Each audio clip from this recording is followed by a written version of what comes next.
J'ai pas l'impression que cette pile marche encore. Moi, Jamy, devine où je suis actuellement. Bah, ça alors, j'en ai pas la moindre idée, Fred. Je suis au temple de Volta, du nom d'Alessandro Volta, le physicien italien qui a inventé la pile et la batterie. Ça tombe bien, je m'intéressais justement au sujet. C'est pile ce qu'il me fallait. Je te rejoins. Allez Marcel, chauffer la bonne. Pour commencer, petit rappel des bases. On ne peut jamais stocker de l'électricité directement. On va toujours convertir celle-ci en une forme d'énergie qui, elle, peut être stockée, mais également restituée sous la forme d'un courant électrique. Alors, le plus souvent, cela se fait de l'énergie électrique vers l'énergie chimique par conversion. Et cela concerne le fonctionnement de 3 dispositifs qui se basent sur des principes d'oxydoréduction. La pile, l'accumulateur et la batterie. Dis donc, Jamy, c'est intéressant ce que tu dis, mais je n'ai pas très bien compris le fonctionnement scientifique de ces 3 éléments. Du coup, j'ai trouvé un spécialiste de la question. Bonjour, professeur Boudet. Bonjour Fred. Effectivement, je suis chercheur en stockage électrochimique à l'IFP Énergie Nouvelle et je vais vous en dire plus sur le fonctionnement de la pile. Pour commencer, la pile est le dispositif de base, constitué de 2 compartiments distincts appelés demi-piles, contenant chacun un couple oxydant-réducteur, c'est-à-dire 2 espèces chimiques pouvant se transformer l'une en l'autre par transfert d'électrons. Les 2 demi-piles sont chacune composées d'une électrode métallique, en contact avec une solution ionique, et sont reliées entre elles par un pont salin. Au niveau de l'électrode qui correspond à la borne négative, une réaction d'oxydation se produit, c'est-à-dire que le réducteur libère des électrons pour se transformer en oxydant. Les électrons libérés circulent dans un circuit électrique et ce courant correspond à l'énergie électrique obtenue. Au niveau de l'électrode de la borne positive, les électrons arrivent et permettent une réaction de réduction. Le réactif, qui est le premier à être entièrement consommé, appelé réactif limitant, stoppe la réaction quand il n'en reste plus. La pile usée ne peut alors plus libérer d'énergie électrique. Concernant la pile rechargeable, qui est en réalité un accumulateur, le fonctionnement est le même que la pile pour transformer l'énergie chimique en énergie électrique, mais ce phénomène est réversible. En effet, on peut restocker de l'énergie chimique par électrolyse. On va ainsi apporter de l'énergie électrique quand on recharge l'accumulateur pour forcer la réaction chimique de la pile à se dérouler dans l'autre sens. On obtient alors l'équivalent d'une pile neuve. Exactement. Et enfin, la batterie est tout simplement un assemblage de plusieurs accumulateurs. Lorsqu'on roule en voiture électrique ou qu'on utilise son téléphone par exemple, on va convertir l'énergie chimique en énergie électrique pour suivre le fonctionnement de la pile. Et lorsqu'on recharge notre batterie, on va tout simplement forcer la réaction inverse en régénérant les espèces chimiques, ce qui va reconstituer le stock. A few moments later. Une deuxième manière de stocker de l'énergie électrique se fait via l'énergie potentielle de l'eau. Pour cela, on utilise un type particulier de centrale hydroélectrique, une STEP. Alors, le fonctionnement est relativement simple. On va placer 2 bassins à des altitudes différentes pour opérer un transfert d'énergie via l'eau et ainsi stocker, mais aussi produire de l'énergie électrique. Plus précisément, le système fonctionne dans les 2 sens.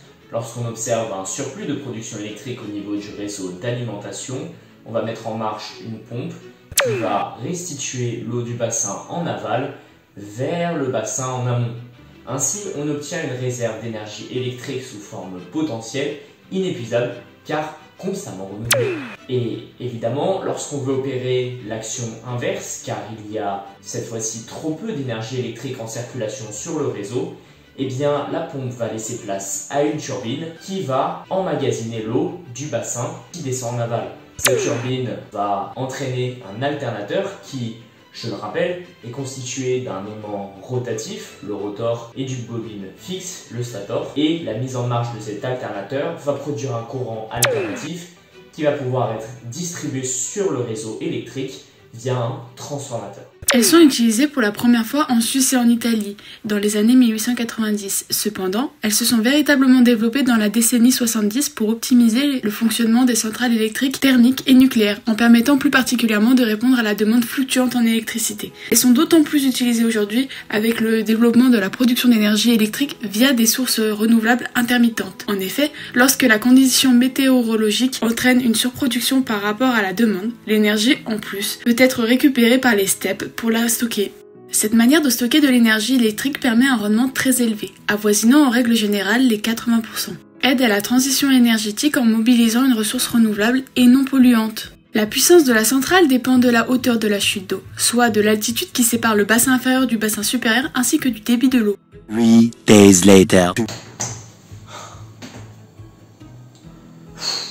Bon, Fred, tu me rejoins là? Il faut que tu m'aides à fabriquer les nouvelles maquettes pour le prochain C'est pas sorcier.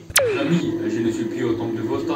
Je suis à la première centrale solaire équipée d'un volant d'inertie, inauguré en Irlande. Rejoins-moi ici. Bon, d'accord. Marcel, tu sais ce qu'il se reste à faire.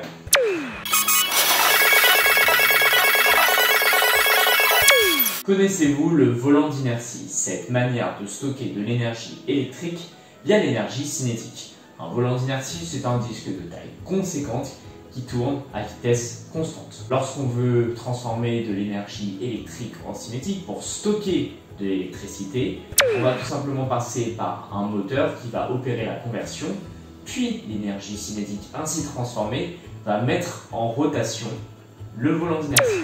Celui-ci est maintenu à vitesse constante et lorsqu'on veut libérer de l'énergie électrique, on opère l'action inverse avec un générateur qui va restituer l'énergie cinétique sous la forme d'un courant électrique.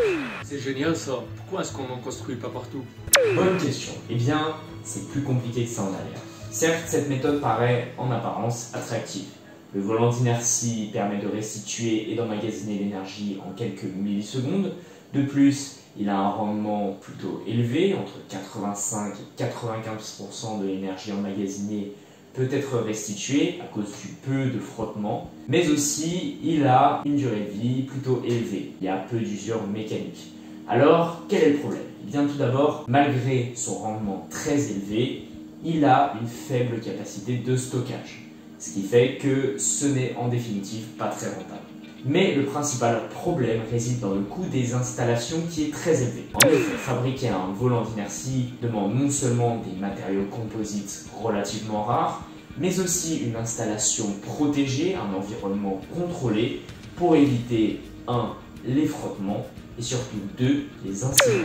Un volant d'inertie tournant à trop grande vitesse pourrait opérer une perturbation sur les masses rotatives qui, si elles sont mal conçues, pourrait conduire à la destruction pure et simple du volant d'inertie. Et je vous laisse imaginer les dégâts que produirait l'explosion d'un tel volant, avec la projection des éléments mécaniques. Mais ces trois formes classiques de stockage ne sont pas les seules. Les chercheurs développent de nouveaux moyens afin d'améliorer la rentabilité, en augmentant les performances et en réduisant les coûts de manière innovante. Une première forme de stockage innovante peut être l'amélioration de batteries préexistantes. Ainsi, les chercheurs en laboratoire sont en train de concevoir puis de tester de nouvelles batteries qui seront surpasser celles d'aujourd'hui. On en retrouve au lithium-ion qui se démarque par une densité énergétique améliorée et une taille réduite. Ensuite, les chercheurs développent également en laboratoire des batteries à l'électrolyte solide, ce qui les rend plus sûres. Enfin, évoquons le cas de batteries qui utilisent d'autres composants que le lithium, notamment celles au sodium, moins chères et plus écologiques. Pas si vite, Jamie, j'ai mieux, le stockage par gravité. Il s'agit de systèmes utilisant le poids de masse tels que les blocs de béton qu'on élève et qu'on laisse ensuite retomber pour créer de l'électricité. Cette technique, bien que toujours en développement à cause d'un faible rendement, possède une longue durée de vie et un faible impact environnemental. Une initiative innovante dans ce sens a été imaginée par le cabinet d'architecture SOM en 2024. Construire des immeubles de jusqu'à 1 km de long afin d'y soulever puis d'y descendre d'immenses poids qui activeraient ensuite des générateurs. Oui, enfin, assez coûteux tout de même. Parlons maintenant du stockage à hydrogène ou Power to Gas. Il s'agit d'une manière innovante de stocker de l'énergie électrique sous forme d'hydrogène par électrolyse. Alors, ce gaz a l'avantage d'être très léger, 11 fois moins massif que l'air que nous respirons. Mais c'est aussi ce qui fait l'inconvénient de cette technique, car pour produire assez d'hydrogène et pour stocker donc assez d'énergie électrique, il faut pouvoir emmagasiner de l'hydrogène dans des conditions spécifiques, soit à basse température ou bien à haute pression, et bien sûr cela demande une technique et un coût relativement élevé. Enfin, il s'agit de présenter le stockage thermique, encore aujourd'hui peu utilisé. Il y a deux manières de procéder. Premièrement, par chaleur sensible. L'élévation de la température d'un matériau permet d'emmagasiner de l'énergie. Ce dernier peut être encore une fois variable. Ainsi, on utilise de l'eau ou de l'huile de synthèse, la roche ou le béton. Deuxièmement, par chaleur latente. En utilisant l'énergie produite par le changement d'état d'un matériau dans l'essence, par exemple fusion, puis solidification. One eternity later. Bon, alors elle va marcher cette calculatrice? Ça fait 2 heures. Ah là là, je suis à bout.